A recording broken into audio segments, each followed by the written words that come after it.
Doctor, vamos a presentarle a nuestro especialista, a nuestra charla de maternidad, doctor. Mira, ahora estamos en la versión virtual. Qué gusto tenerlo con nosotros. El Gracias, Yanair. Juan Carlos Vega Male, doctor, bienvenido. Gracias, Yanair, aquí en esta nueva modalidad, ¿verdad? Que ya dejó de ser nueva porque ya prácticamente es la manera como podemos comunicarnos de manera segura y pues acudir a ese llamado de ustedes de hacerles esta presentación de la importancia del control prenatal. En el día de hoy vamos a conversar sobre eso. Creo que la doctora Anabel también tiene un tema similar de todo lo que tiene que ver con el control pediátrico y a mí me toca lo del control prenatal. Estamos tratando de empezar en un orden lógico porque primero tenemos el control del embarazo a nuestra embarazada con su bebé en su etapa de desarrollo y crecimiento y más tarde, una vez que ya lo hemos recibido, entonces viene la parte del pediatra que lo va a tener la doctora Anabel. Así que usted me dirán cuándo quiere que comience y comenzamos enseguida.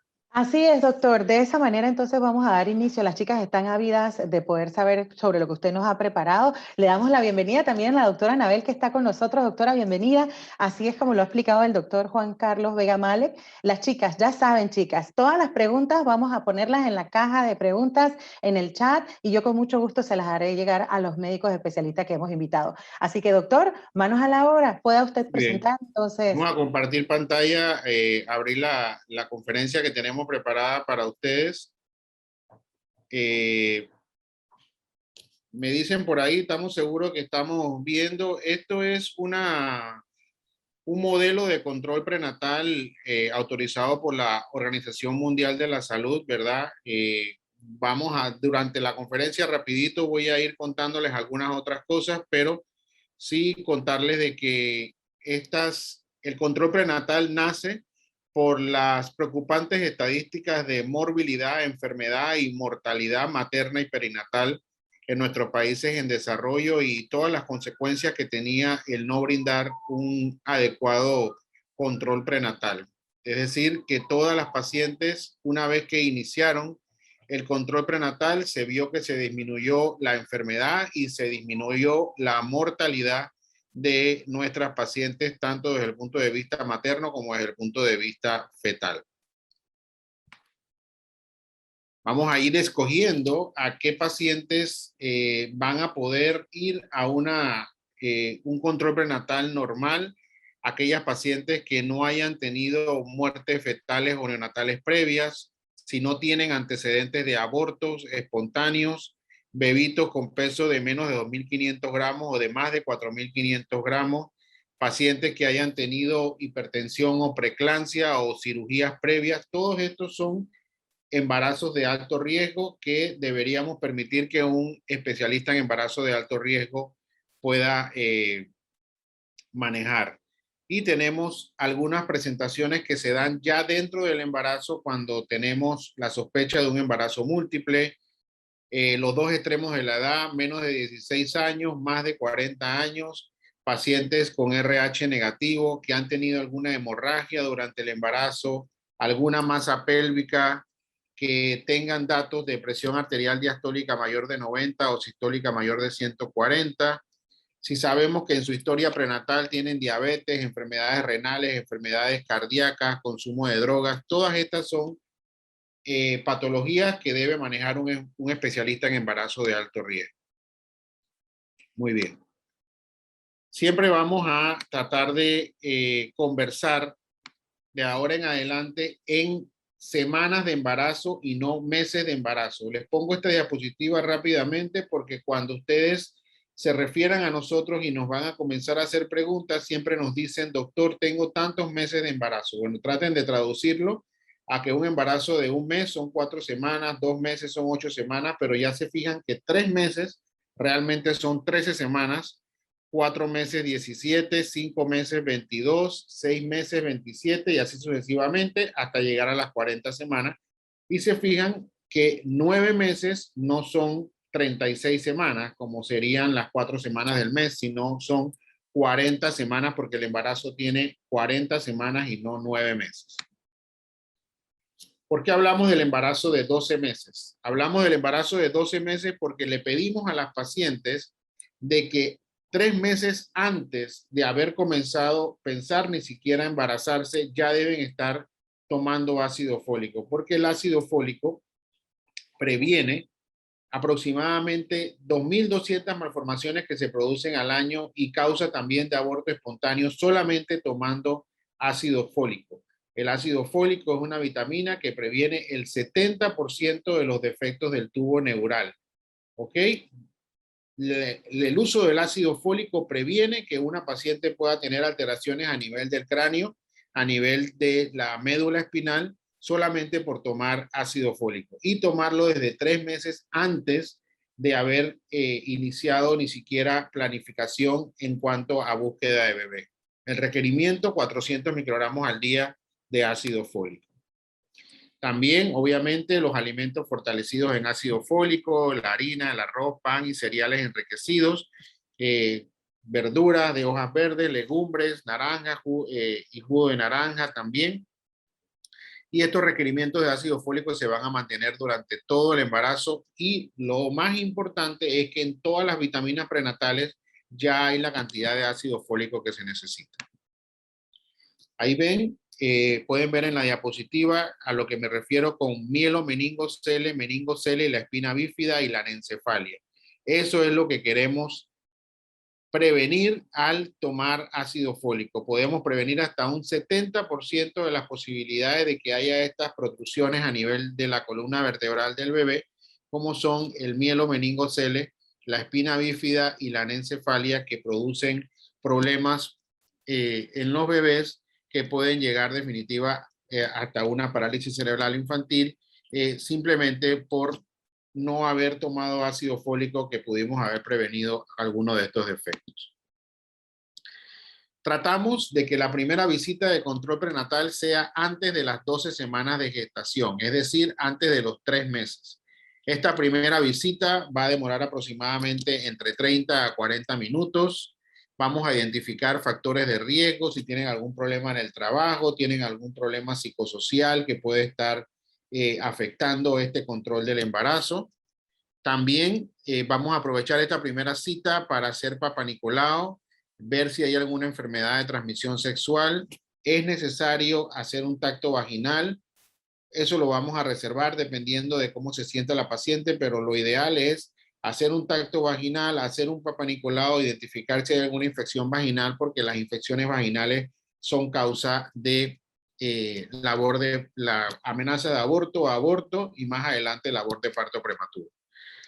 En este momento también tenemos que ir preparando a la paciente para el tamizaje obstétrico del primer trimestre o del segundo trimestre, dependiendo de lo que se decida. Si es en el primer trimestre, vamos a medir translucencia nucal, presencia del hueso nasal y la regurgitación tricuspidia. Estos son 3 parámetros que se ven en el primer trimestre del embarazo para determinar cómo viene tu bebé, sobre todo queriendo detectar a tiempo síndrome de Down específicamente. Vamos a preguntar a la paciente sus antecedentes, la historia clínica, los antecedentes obstétricos. Vamos a solicitar exámenes de laboratorio y en este momento es cuando el clínico decide si esta paciente necesita un especialista en embarazo de alto riesgo o si puede seguir siendo manejada por un obstetra normal. Ven cómo a medida que va avanzando el embarazo, la semana de gestación va aumentando la altura uterina y es por eso que ustedes pueden darse cuenta de que definitivamente el obstetra, solamente viendo la barriguita de la paciente, puede más o menos inferir qué tiempo de embarazo tiene la paciente. La segunda visita, aproximadamente a las 26 semanas, estamos cercanos a los 6 meses. Esta es una visita que dura menos tiempo. Vamos a medir la presión arterial, la altura uterina, vamos a darnos cuenta si hay alguna infección urinaria. Se debe realizar un análisis de sangre para determinar cómo está la hemoglobina. Y muy importante, el test O'Sullivan. El test O'Sullivan es un test, o ahora también podemos hacer curva de tolerancia oral a la glucosa con 75 gramos de glucosa para determinar diabetes y embarazo. Esto es una prueba que se debe hacer entre la semana 24 y la semana 28. Eso es para que vayan viendo las embarazadas que están escuchando si se han ido haciendo las cosas que se deben hacer en su momento. Igualmente, en esta segunda visita vamos a hacer las preguntas que se nos pudieron haber quedado, cualquier antecedente, pruebas de laboratorio, etc. La tercera visita, a los 7 meses de gestación, vamos a medir nuevamente la presión arterial, vamos a ver la altura uterina, exámenes de orina. Hay que prestar atención a la posibilidad de que durante el examen la altura uterina no esté correspondiendo con el tiempo de embarazo. Esto es importante. Aconsejar a la paciente qué hacer en caso que se adelante el parto y comenzar a hablar sobre anticoncepción y la consulta del posparto. Igualmente, otra vez, las preguntas que hablamos, los antecedentes obstétricos, los antecedentes personales, la historia clínica. En la cuarta visita, entre la semana 36 y la semana 38, muy importante determinar la presentación. Importante en este momento también informar sobre qué hacer, a quién llamar y a dónde ir en el momento del parto. Es lamentable que muchas pacientes durante su control no tienen ni siquiera claro qué van a hacer cuando llegue el momento de parir. Muchas veces van a llamar a su médico privado, pero aquella paciente que se está atendiendo públicamente tiene que saber a dónde va a acudir en el momento que comiencen las contracciones o comiencen las razones por las cuales debe ir a un hospital. Si me he pasado una semana después de la fecha probable de parto, esto es una razón por la que debo acudir al hospital y esto tienen que tenerlo presente. Vamos a hablar en esa cita sobre los beneficios de la lactancia y la anticoncepción, como la disponibilidad de métodos anticonceptivos, y hablar sobre lo importante de que una vez que ya tengas a tu bebé, tienes que acudir una vez más donde el obstetra para hablar de anticoncepción. Igual, lo mismo que hemos hablado, los antecedentes, la historia clínica, las pruebas de laboratorio, que siempre, y escuchar a la paciente sobre las dudas que pueda tener. Las cosas que hay que llevar al hospital, esto está en la página web del Hospital Nacional. Siempre preguntan qué debo llevar al hospital. Bueno, ahí hay una gran lista de cosas que puedo llevar al hospital, la ropa con la que voy a estar, las cosas de aseo personal. Igualmente, en el caso de que estemos en un hospital privado, el acompañante también debe llevar sus artículos de aseo personal, el cambio de ropa, algo con que entretenerse, meriendas, etc. Y para el bebé, la ropa con la que la voy a llevar al bebé a la casa. Básicamente, las cosas que tienen que tener del bebé son las cosas con las que van a llevar al bebé a la casa. Esta visita del posparto de la que hemos hablado en las diapositivas anteriores casi nunca se lleva a cabo y es muy importante porque el que haya periodos intergenésicos cortos, o sea, un bebito nació y menos del año esa mujer embarazada nuevamente, esto trae riesgo de parto prematuro y restricción del crecimiento intrauterino. Es por eso que es importante hablar en esta cita sobre futuros embarazos, hablar sobre la lactancia, importante hablar sobre qué método van a utilizar para prevenir embarazo y que por favor se dejen de preocupar. En esta cita de los 8 días no se les va a hacer ningún tacto vaginal de rutina, no se les va a estar molestando, es solamente para hablar sobre todo sobre anticoncepción y cómo les ha ido la primera semana después del parto. Ultrasonidos y embarazo, una pregunta que siempre hacen. Cálculo de la edad gestacional, esta es la razón, porque se puede determinar que una paciente tenga más o menos tiempo del tiempo que ella está pensando que tiene por fecha de última menstruación y para eso nos ayuda el ultrasonido. Detectar la presencia de más de un embarazo, las gestaciones múltiples o la restricción del crecimiento intrauterino, que quiere decir bebitos que no están creciendo adecuadamente. Utilizamos el ultrasonido también para identificar malformaciones fetales. Ya les dije el tamizaje del primer trimestre y más adelante a las 22 semanas hay un tamizaje que se llama tamizaje morfológico o ultrasonido morfológico, ultrasonido estructural, ultrasonido de detalle, tiene varios nombres, donde también vamos a buscar malformaciones congénitas en los bebés. Entonces es importante que se haga al menos un ultrasonido por cada trimestre del embarazo. Cada 3 meses al menos se debe hacer un ultrasonido. Entendiendo de que, por lo menos en mi caso, en todas las citas de control, yo le practico un ultrasonido a las pacientes para ver cómo va el crecimiento, pero esto que yo les he conversado el día de hoy es lo mínimo requerido que una paciente debe tener durante el control del embarazo. Ven que hemos hablado de apenas 4 visitas y obviamente a ustedes les va a llamar la atención, pero ¿cómo así si mi médico me ve todos los meses? Bueno, eso es lo correcto, que se vean todos los meses, pero estoy hablando de aquella paciente que probablemente no tiene un acceso fácil a la atención médica, por lo menos recibir esas 4 visitas que hemos conversado. ¿A cuántos controles prenatales debo asistir? Bueno, aquí está lo que hemos conversado. Una visita cada 4 semanas hasta la semana 28. Una visita cada 2 semanas entre la semana 28 y la semana 36. Una visita cada semana entre la semana 36 y la semana 40. Entonces ven que es alrededor de 11 citas, promedio de 7 y nunca menos de 4. Pero aquí hay algo que es muy importante. Es más importante la calidad de cada una de esas citas, que realmente ustedes hayan salido ilustradas de cada una de esas citas, que hayan hecho las preguntas que tienen que hacer, que vamos a aprovechar ahora que terminemos la conferencia, hacer las preguntas que quieran hacer, porque es más importante las preguntas que ustedes hacen, que el médico les resuelva esas preguntas, que estén seguras que las cosas están bien, que hicieron todas las inquietudes que tenían, porque es más importante la calidad de cada una de esas citas que realmente la cantidad. Esta diapositiva es para mí una de las más importantes y es la que yo quiero que ustedes se lleven en su mente y que la tengan grabada de cuáles son las cosas por las que deben ustedes llamar a los tetras.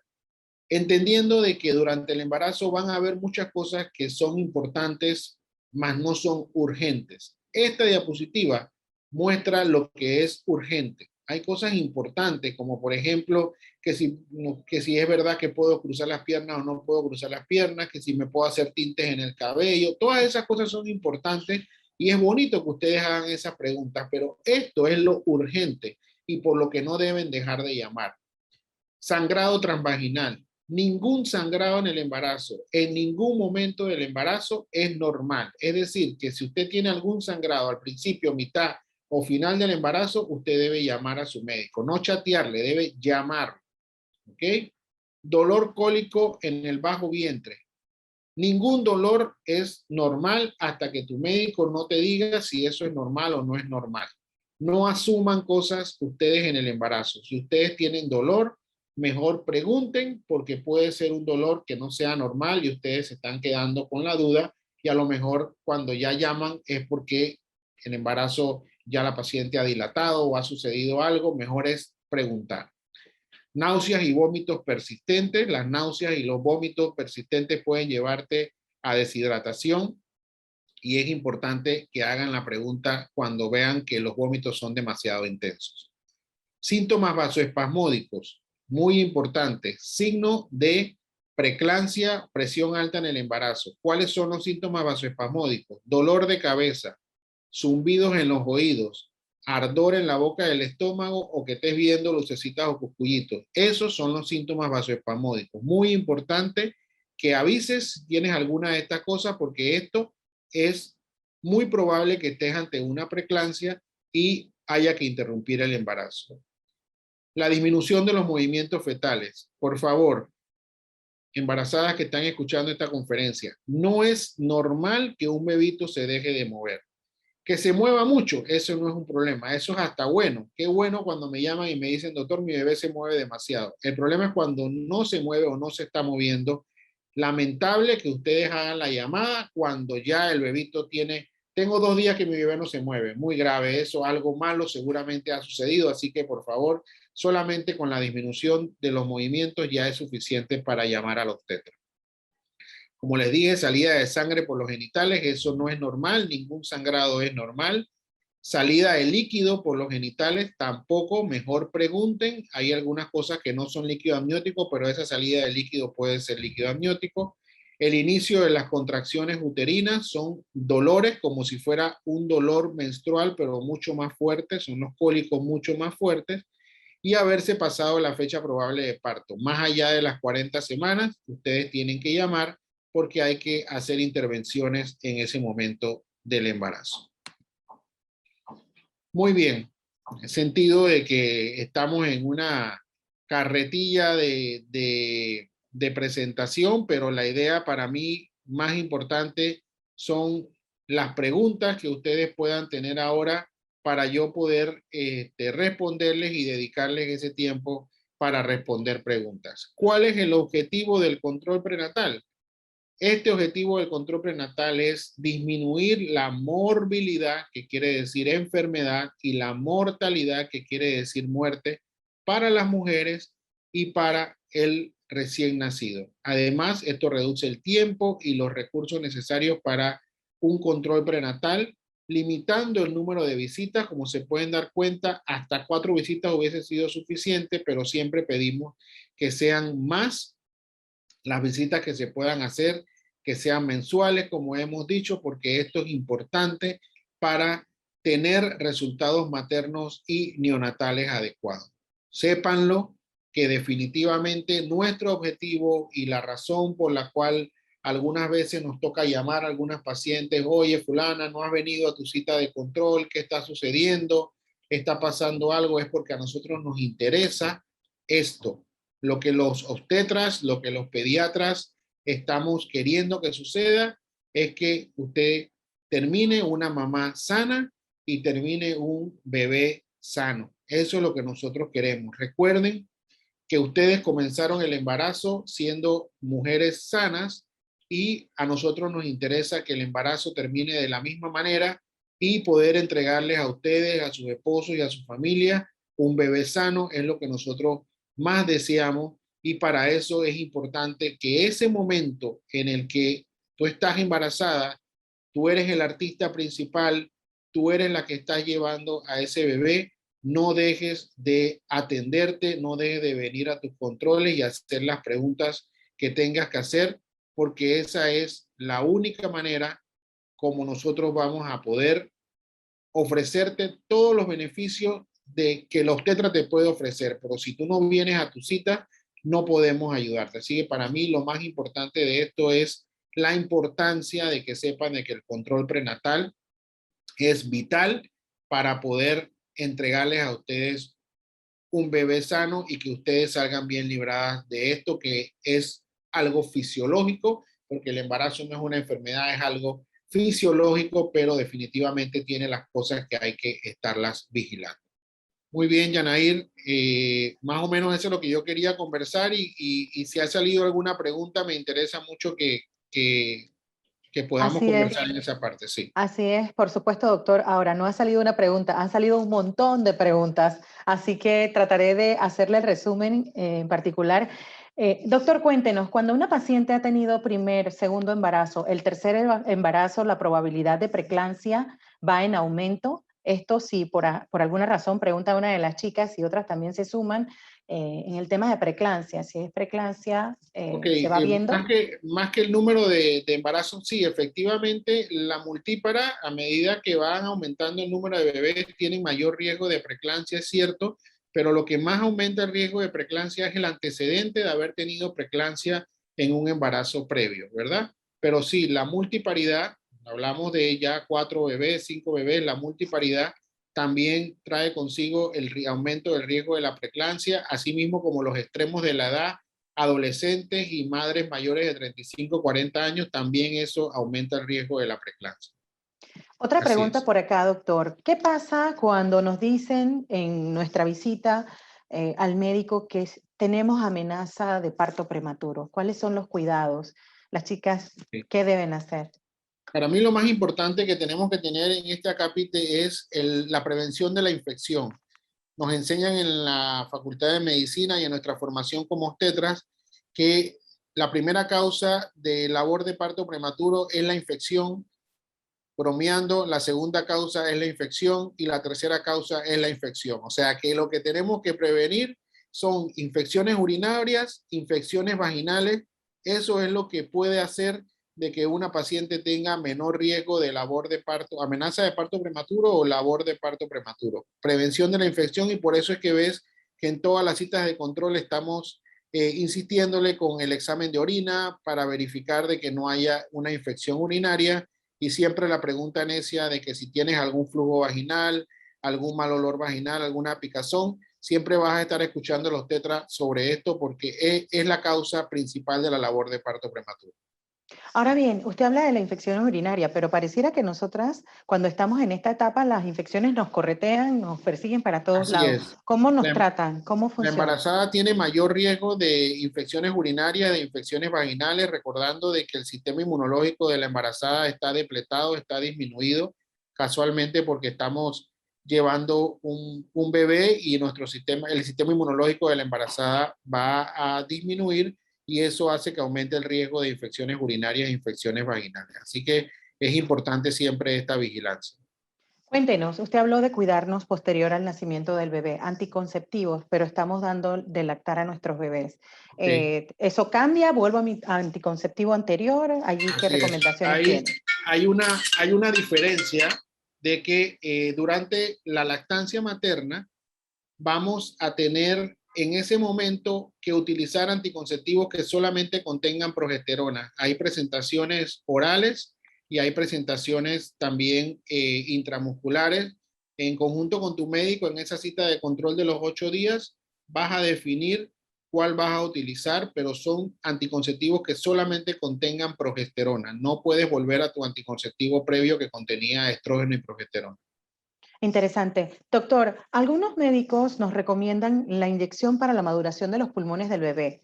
¿Esto aplica para todos o esto Ok, cómo muy funciona? importante, Yanair. Esa pregunta es muy importante. Aquellos madres que van a tener indicación de utilizar corticoides o medicamentos para la maduración pulmonar fetal, o en general la maduración fetal, porque estos medicamentos maduran a todo el bebé, son aquellas madres que tienen factores de riesgo para un parto prematuro o que tienen factores de riesgo para desarrollar alguna complicación, por ejemplo, pacientes con antecedentes de preeclampsia, hipertensas crónicas, diabéticas durante el embarazo, pacientes que, por ejemplo, hayan tenido antecedentes de labor de parto prematuro o que durante el embarazo hayan tenido contracciones que uno sospeche que puedan tener un parto prematuro, pero no es un medicamento que le vamos a poner de rutina a todas las embarazadas. Son solamente pacientes puntuales que tengan factores de riesgo. Usted acaba de mencionar algo importante, doctor, diabetes. ¿Cómo saber nosotras si sufrimos de diabetes gestacional? Cuando hablamos entre la semana 24 y la semana 28, porque ahí tenemos que definir que hay dos pacientes, está la paciente que ya es diabética, que sabemos que es diabética, y está la paciente que se diagnostica diabética durante el embarazo. Entre la semana 24 y la semana 28 vamos a hacer el test O'Sullivan o la curva de tolerancia oral a la glucosa con 75 gramos, y esta prueba nos puede ayudar a poder saber si existe la posibilidad de que la paciente haya desarrollado diabetes durante el embarazo. Estas son las pruebas que vamos a hacer en esa semana, y ahí hacemos el diagnóstico. Interesante. Usted habló de cucuyos y síntomas espasmódicos, dolores de cabeza. ¿Eso debe durarnos en el tiempo o eso en alguna época particular cuando alarmarnos? Normalmente los síntomas vasoespasmódicos cuando van a aparecer aparecen hacia el final del embarazo, puesto que la preeclampsia es más común hacia el final del embarazo. Quiero que sepan de que el síntoma cardinal es la cefalea o el dolor de cabeza. Entonces, todo tiene que venir acompañado desde ahí. Dolor de cabeza, estar viendo cucuyitos, estar escuchando zumbidos en los oídos, molestias en la boca del estómago, pero eso no pueden ser síntomas aislados. Por lo general, siempre la cefalea o el dolor de cabeza tiene que ser el síntoma cardinal, ¿no? Eso es bien importante porque muchas veces nos preguntan, pero es que yo escucho zumbidos, ya tengo preeclampsia. No, el síntoma cardinal es el dolor de cabeza como síntoma principal. Ácido fólico, doctor, el consumo. ¿Cuánto es lo recomendable para consumir? 400 microgramos al día. Todas las vitaminas prenatales tienen esta cantidad de ácido fólico, así que pues básicamente solamente con una adecuada vitamina prenatal o cualquier vitamina en general, cualquier multivitamina tiene esa cantidad de ácido fólico que se necesita. Y Ok. igual la buena alimentación también, ¿no? Manchas blancas en la ropa interior por uso y uso de óvulos durante el embarazo. Se pueden utilizar los óvulos en el embarazo. Como les decía, hay infecciones vaginales recurrentes durante el embarazo. De hecho, hay pacientes con las que luchamos mucho con las infecciones por hongos. Seguramente este flujo blanco puede ser una infección por hongo, pero recuerden que la embarazada tiene un flujo vaginal blanco espeso que es por la progesterona. Este no nos debe preocupar. Ese es un flujo blanco que no tiene mal olor, no produce picazón, es un flujo blanco que van a tener durante todo el embarazo y ese es normal. Interesante. Doctor, una de las últimas preguntas, no nos podemos ir sin responderle a esta chica. Ella ha tenido 2 pérdidas y actualmente tiene 16 semanas de embarazo. Ella toma cardioaspirina. Mi parto debe ser vaginal precisamente o debe ser cesárea obligatoriamente. Ok, esa, solamente está tomando cardioaspirina, no está utilizando heparina. Eh, Podría suspenderse la aspirina al menos unos 10 días antes de del momento que estén pensando que vaya a tener su bebé. En algunas ocasiones, tratando de utilizar esta misma pregunta para aquellas pacientes de trombofilia que necesitan utilizar heparina de bajo peso molecular, en ese grupo de pacientes, como el parto debe ser programado, muchas veces nos decantamos o nos definimos por una cesárea, pero en términos generales, pues como respuesta a la pregunta, ella podría tener un parto vaginal, pero tiene que ser algo bastante programado.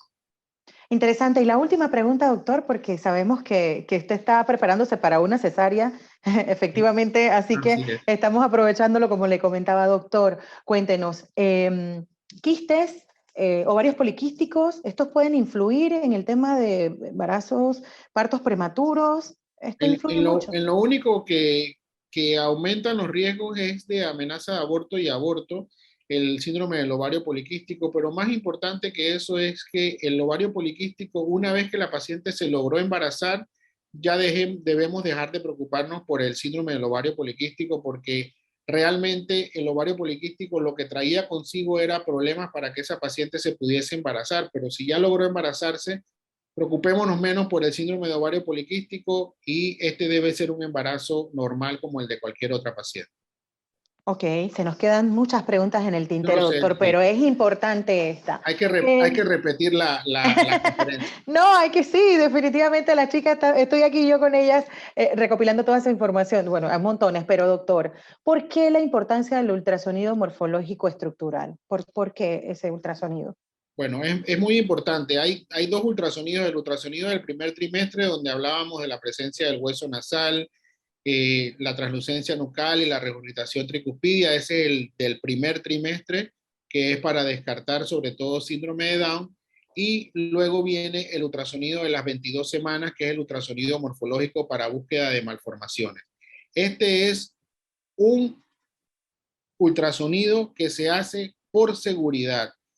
Son pocos los obstetras, de hecho yo no soy uno de ellos que hace ultrasonido estructural o hace ultrasonido morfológico. Yo a mis pacientes las mando donde estos especialistas, que no hay muchos en Panamá, que hacen este estudio específico. Por eso me interesa mucho que se hable muy claro de que esto tiene que ser hecho por un especialista en medicina materno-fetal, una persona especialista en hacer este tipo de ultrasonidos para poder determinar si hay alguna otra malformación congénita que al obstetra como yo, por ejemplo, que hago ultrasonido todos los días, veo ultrasonido todos los días, se me pueden escapar cosas finas, cosas de detalle que a lo mejor yo no he podido ver y yo siempre les explico a mis pacientes. Imagínate que estos son otros 2 ojos que están viendo a tu bebé para evitar de que se nos escapen cosas de detalle, cosas finas que a lo mejor yo no pude percatarme y el súper especialista en ultrasonido lo puede detectar, lo puede determinar. La importancia de esto es poder saber de manera temprana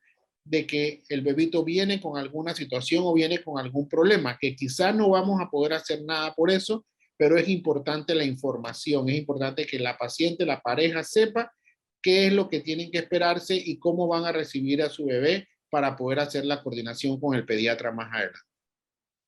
Definitivamente, doctor, muchísimas gracias. No me puedo ir sin hacerle esta pregunta. Estamos frente a un posible aumento de casos de COVID y tenemos a las chicas aquí. Es hora también pues de orientarlas. En cuanto al tema de COVID, yo me siento con gripe, estoy embarazada, no sé si es COVID, no sé si lo es, si soy positivo. ¿Qué recomendaciones usted tendría alrededor de esa paciente COVID o esas probabilidades? Bueno, ¿Cómo manejarlo? hasta este momento, pues ya ha pasado bastante tiempo del inicio de la pandemia, se han hecho muchos estudios con la embarazada. Dichosamente, el COVID no afecta a la embarazada directamente desde el punto de vista de que pueda afectar al bebé. De eso nos hemos dado cuenta con todos los estudios que se han hecho, pero sí efectivamente la madre tiene mayor riesgo de complicaciones que la lleven a un hospital, complicaciones que la puedan llevar a una unidad de cuidados intensivos. Así que por eso es muy importante, ya que tenemos la vacuna, que todas las embarazadas, porque siempre sale esta pregunta, ¿me vacuno o no me vacuno? Vacúnese. Vacúnese porque el riesgo de una embarazada de poder tener una complicación que la pueda llevar a una unidad de cuidados intensivos o peor aún, la muerte es mayor por estar embarazada. Así que lo más importante que todo es que el tratamiento para el resfriado es el mismo que le mandaríamos a una paciente con resfriado común, antihistamínicos, medicamentos para la tos, acetaminofén y ya está. No se les ocurra ivermectina, ni hidroxicloroquina, ni nada de esa locura que no se le debe dar a nadie, no solamente a la embarazada, sino a nadie. Y definitivamente todo lo que tiene que ver con el manejo sintomático, estar pendiente de que si están teniendo algún síntoma de peligro, falta de aire, por ejemplo, hablar rápidamente para el ingreso hospitalario y vacunarse. Creo que para mí el mensaje más importante en este momento que ya tenemos la vacuna a disposición es vacunarse sin duda alguna desde el inicio del embarazo. Eso es importante también. No importa la semana de gestación, debe vacunarte cuanto antes. Así es, muchísimas gracias, doctor. ¿Dónde encontramos al doctor Aquí, Vegamale? Cuéntele a las bueno, chicas. aquí mismo, estamos en la casa ahora mismo, aquí en el Hospital Nacional, los consultorios médicos del Hospital Nacional, Centro Médico Integral de Alta Especialidad, yo lo llamo así, el edificio nuevo de los consultorios del Hospital Nacional, en el 8º piso, consultorio 5. Aquí estamos a la orden para poder atenderlos y para mí, como siempre lo digo, el más público de los celulares es el mío, el 6618-9215. 6618-9215. Pueden llamarme, pueden escribirme y con mucho gusto los oriento hacia dónde pueden buscar la manera de poder atenderlo y aquí los espero con los brazos abiertos.